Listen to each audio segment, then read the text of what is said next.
제목 하늘이 맑은 날이었다. -2 마이너스. 신 4패가의 테이프. 저녁 무렵의 하늘은 붉게 물들었지만 운천리의 공기는 여전히 맑았습니다. 그 황혼빛은 아름답다기보다 이상하게 낯설었어요. 윤도윤은 민서의 친구 지아로부터 급히 전화를 받았습니다.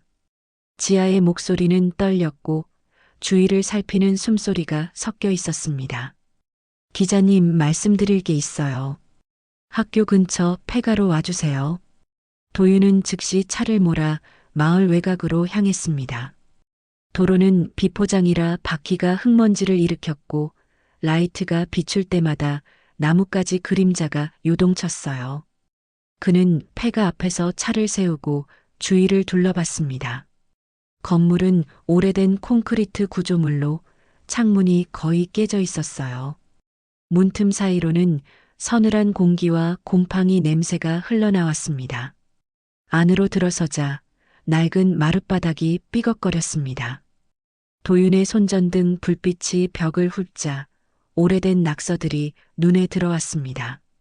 그중 하나에는 큼지막하게 맑은 날 의식이라는 글씨가 써 있었습니다.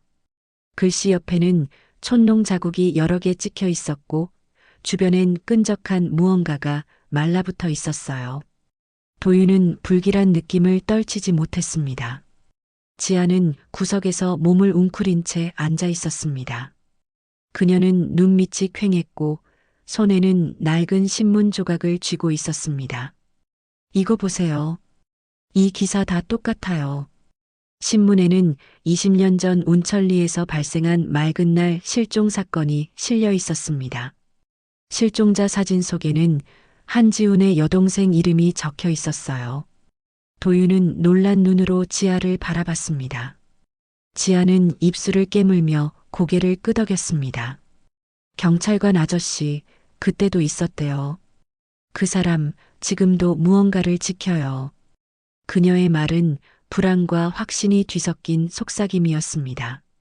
도윤은 즉시 녹음기를 꺼내 테이블 위에 올려두었습니다. 그때 창문 바깥에서 자동차 타이어가 흙길을 밟는 소리가 들렸습니다. 지아는 얼굴이 하얗게 질렸습니다. 왔어요. 도윤은 그녀를 뒤로 밀치고 손전등을 껐습니다.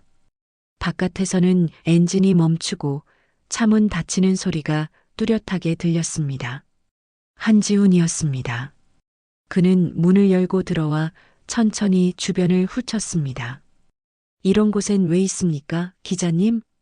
목소리는 낮고 차분했지만 눈빛에는 무언가 위험한 기운이 섞여 있었습니다. 도윤은 침착하게 민서 사건, 이곳과 관련 있죠? 라고 물었습니다.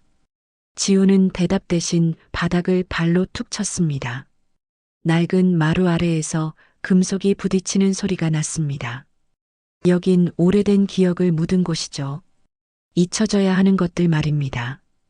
그의 입꼬리가 미세하게 떨렸습니다. 지아는 겁에 질린 눈으로 도윤의 손을 붙잡았습니다. 도윤은 지훈의 시선을 피해 빠르게 뒷문 쪽으로 이동했습니다. 하지만 그 문은 밖에서 잠겨 있었습니다. 지훈은 도망쳐도 소용없습니다.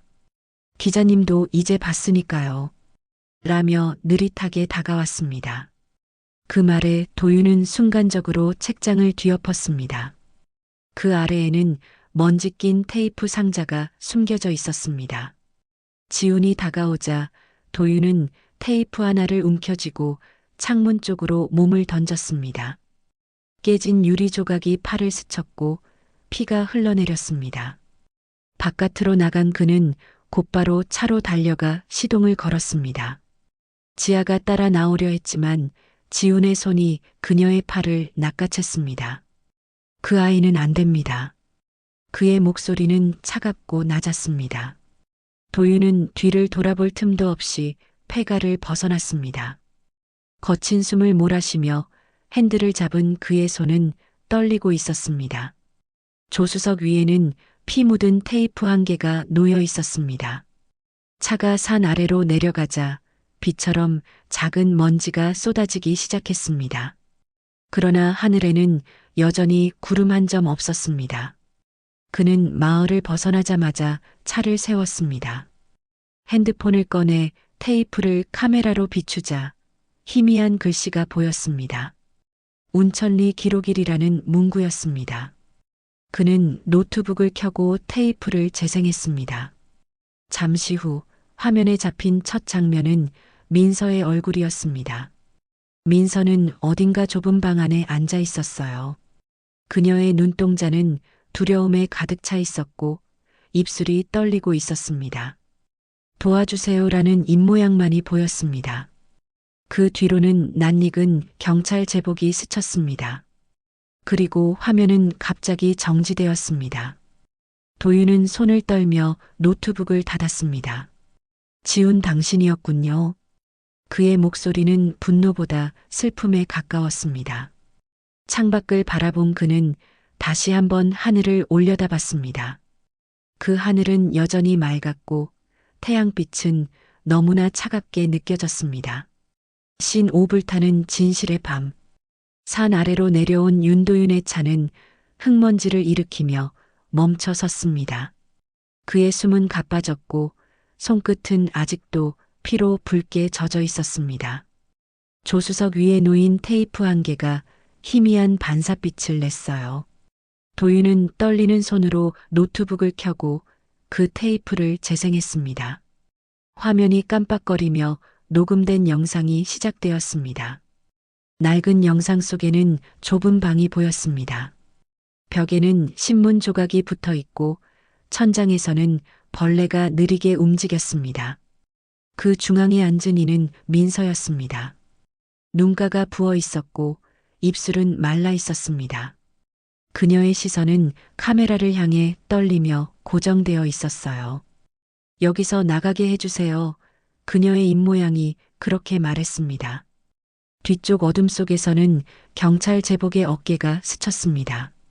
이어지는 장면은 어둡게 변하더니 노이즈로 뒤덮였습니다. 그 순간 도윤의 심장이 세게 뛰기 시작했습니다. 그는 노트북을 덮으며 차문을 열고 바깥 공기를 마셨습니다. 바람 한 점 없는 밤이었습니다. 그런데 멀리서 경찰차의 붉은 불빛이 깜빡이는 것이 보였습니다. 그는 본능적으로 시동을 걸었지만 차가 움직이지 않았습니다. 백미러 속으로 한지훈의 얼굴이 희미하게 드러났습니다. 그의 눈빛은 차분하면서도 광기 섞인 빛을 띠고 있었어요. 지훈은 천천히 걸어와 차 문을 열었습니다. 이제 그만하세요, 기자님. 이건 당신이 다룰 일이 아닙니다. 도윤은 진실을 묻을 수는 없습니다. 라며 손을 떨었습니다. 지훈은 짧게 웃으며 진실이라 그건 이미 불탔습니다. 라고 말했어요. 그의 손에는 성냥 하나가 쥐어져 있었습니다. 지훈은 창고 근처로 도윤을 이끌었습니다. 그곳은 오래된 폐곡창이었고 안에는 여러 상자와 문서 더미가 있었습니다. 여기가 당신이 찾는 진실의 무덤입니다. 그는 상자 하나를 발로 밀며 뚜껑을 열었습니다. 안에는 맑은 날 실종자 기록이라 적힌 문서철이 들어 있었습니다. 도윤이 그것을 들여다보는 순간 지훈은 라이터를 켰습니다. 이건 정의입니다. 잊혀져야 세상이 편해집니다. 불길이 문서 더미를 삼키며 타올랐습니다. 도윤은 반사적으로 지훈을 밀쳐냈습니다. 두 사람은 거친 몸싸움을 벌였고 불길은 점점 커졌습니다. 창고의 천장에서 나무 조각이 떨어지며 불이 옮겨 붙었습니다. 도윤은 연기 속에서 테이프를 지키려 애썼습니다. 하지만 불길은 빠르게 퍼져나가며 산소를 삼켜버렸습니다. 그때 지훈이 그를 붙잡고 귓가에 속삭였습니다. 그 아이들은 하늘이 데려간 겁니다. 도윤은 그 말에 몸을 세차게 떨었습니다. 그건 당신이 만든 거예요. 복수라는 이름으로. 지훈의 얼굴에는 미묘한 미소가 번졌습니다. 그는 갑자기 몸을 돌려 불길 속으로 걸어 들어갔습니다. 이제 나도 끝낼 때가 됐죠. 도윤은 손으로 얼굴을 가리며 불타는 문서를 바라봤습니다. 폭발음이 터지며 천장이 무너졌습니다. 그는 가까스로 창문을 박차고 나와 땅에 몸을 던졌습니다. 뒤에서는 불길이 하늘로 솟구쳤고 검은 연기가 구름처럼 퍼졌어요. 하늘은 여전히 구름 한 점 없이 맑았습니다. 그는 땅에 누운 채 숨을 몰아쉬었습니다. 불빛이 얼굴을 붉게 비추었고 눈동자에는 잿빛 반사가 일렁였습니다. 주머니 속에 테이프 하나가 아직 남아 있었습니다. 그는 그것을 쥔 채 천천히 눈을 감았습니다. 멀리서 사이렌 소리가 희미하게 울려 퍼졌습니다. 그가 마지막으로 본 것은 푸른 하늘이었습니다. 그 하늘은 이상할 만큼 차갑고 평온했습니다. 그리고 그 위로 검은 연기가 천천히 번져가고 있었습니다. 바람은 불지 않았습니다. 운천리의 밤은 그렇게 타올랐습니다. 신육삭제된 기사. 며칠이 지났습니다. 운천리는 다시 평온을 되찾은 듯 보였지만 마을 사람들의 표정은 여전히 굳어 있었습니다. 불에 탄 창고는 경찰의 통제선 안에 있었고 바닥에는 검게 탄 잔해만 남았어요. 윤도윤은 도시로 돌아와 편집국 사무실에 앉아 있었습니다. 모니터 화면에는 그의 기사 초안이 켜져 있었죠. 제목은 단순했습니다. 운천리 실종 사건, 반복되는 맑은 날의 비극. 그는 손가락으로 키보드를 천천히 두드렸습니다. 한 문장, 한 문장이 그의 기억 속 불길처럼 되살아났습니다. 민서의 얼굴, 지훈의 목소리, 그리고 하늘의 맑은 빛까지요. 도윤은 기사 말미에 마지막 문장을 덧붙였습니다. 진실은 하늘 아래에서도 숨을 쉴 수 있다. 그 문장을 저장하자 순간적으로 화면이 깜빡거렸습니다. 그는 파일이 자동 저장되는 줄 알고 무심히 커피를 들었습니다. 그러나 다시 화면을 보자 문서 파일이 사라져 있었습니다. 그는 당황해하며 폴더를 열어봤지만 모든 취재 기록이 비어 있었어요. 백업 폴더조차 삭제되어 있었습니다. 설마. 그는 입술을 깨물며 외장하드를 확인했습니다. 그러나 그마저도 손상된 파일이라는 메시지만 떴습니다. 잠시 후 컴퓨터 화면에 낯선 창이 열렸습니다. 보낸 사람 없는 이메일이 도착해 있었습니다. 제목은 운천리의 날씨입니다. 본문에는 단 한 문장만 적혀 있었습니다. 하늘은 여전히 맑습니다. 도윤은 심장이 빠르게 뛰기 시작했습니다. 그는 자리에서 일어나 사무실 창문을 열었습니다. 도시의 공기는 뿌옇게 흐려 있었지만 구름 사이로 파란 틈이 보였습니다. 햇빛이 이마를 스쳤고 그 순간 머릿속에서 민서의 목소리가 메아리 쳤습니다. 기자님, 맑은 날엔 조심하세요. 그는 급히 카메라 가방을 열었습니다. 그 안에는 녹은 흔적이 남은 테이프 하나가 있었습니다. 테이프 표면은 그을려 있었지만 라벨만은 선명했습니다. 운천리 기록이. 그는 망설이다가 재생기를 연결했습니다. 화면은 처음엔 검게 깜빡였지만 곧 누군가의 손이 나타났습니다. 손은 카메라를 들어 올리고 천천히 하늘을 비추었습니다. 하늘은 구름 한 점 없이 맑았고 렌즈 안으로 빛이 파고들었습니다. 잠시 후 화면 하단에 민서의 얼굴이 스쳤습니다. 그녀는 어딘가를 올려다보며 입을 열었어요. 이제 당신 차례예요. 그 말이 끝나는 순간 화면이 꺼졌습니다. 노트북이 자동으로 전원을 차단했고 전등이 깜빡였습니다. 사무실 안은 순식간에 정적에 잠겼습니다. 그는 숨을 멈춘 채 어두운 창밖을 바라봤습니다. 밖은 해가 지기 직전이었고 하늘은 다시금 투명하게 맑았습니다. 그는 느릿하게 창문을 닫으며 속삭였습니다. 하늘이 맑군요. 그 목소리는 체념과 두려움이 섞여 있었습니다. 바로 그때 노트북 화면에 새로운 창이 떠올랐습니다. 파일 복원 중이라는 문구 아래에 숫자가 서서히 올라갔습니다. 도윤은 숨을 죽이며 그 과정을 지켜봤습니다. 그러나 복원이 완료되자 새로 생긴 파일 제목은 달라져 있었습니다. 운천리 실종 윤도윤. 그는 아무 말도 하지 못했습니다. 모니터 속에서 영상이 자동 재생되었습니다. 카메라 앵글 속에는 그 자신이 앉아 있었습니다. 그의 얼굴은 창백했고 눈동자는 허공을 응시하고 있었습니다. 그리고 배경에는 맑은 하늘이 가득 비쳤습니다. 그는 화면 속 자신이 천천히 미소 짓는 것을 봤습니다. 그 미소는 생기 없는 평온함이었어요. 화면은 점점 하얗게 번져가며 꺼졌습니다.